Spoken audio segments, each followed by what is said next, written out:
హైదరాబాద్లో drugs factory గుట్టు రట్టయింది. చెర్లపల్లిలో Maharashtra crime branch operation చేసింది. 12,000 కోట్ల విలువైన డ్రగ్స్ను సీజ్ చేశారు. 32,000 లీటర్ల డ్రగ్స్ ముడి సరుకును స్వాధీనం చేసుకున్నారు. 13 మందిని అరెస్ట్ చేశారు మహారాష్ట్ర పోలీసులు. కెమికల్ ఫ్యాక్టరీ మాటున డ్రగ్స్ తయారీ చేస్తున్నట్లుగా తెలుస్తోంది. ఫ్యాక్టరీ ద్వారా దేశంలోని వివిధ ప్రాంతాలకు డ్రగ్స్ సరఫరా చేస్తున్నారు. బంగ్లాదేశ్ మహిళ అరెస్టుతో అసలు విషయం బయటపడినట్లుగా తెలుస్తోంది.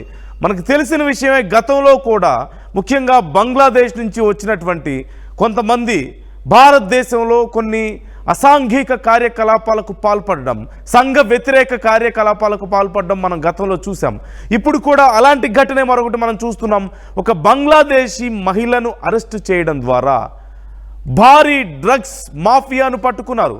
12,000 కోట్ల విలువ చేసేటువంటి డ్రగ్స్ సీజ్ చేశారంటే ఎంత పెద్ద స్కామ్ నడుస్తుందో అర్థం చేసుకోవచ్చు. మెడిసిన్ తయారు చేసి ఒక కెమికల్ ఫ్యాక్టరీ మాటున ఈ డ్రగ్స్ని తయారు చేస్తున్నట్లుగా తెలుస్తోంది. ఇప్పుడు ఈ సీజ్ చేసినటువంటి డ్రగ్స్ను పూర్తిగా స్వాధీనం చేసుకున్నారు. ఇంకా ఎవరెవరు దీని వెనక ఉన్నారు అనేది విచారిస్తున్నట్లుగా తెలుస్తోంది. అయితే కొన్ని పెద్ద తలకాయల పేర్లు బయటికి రావచ్చు అంటూ చర్చ నడుస్తోంది.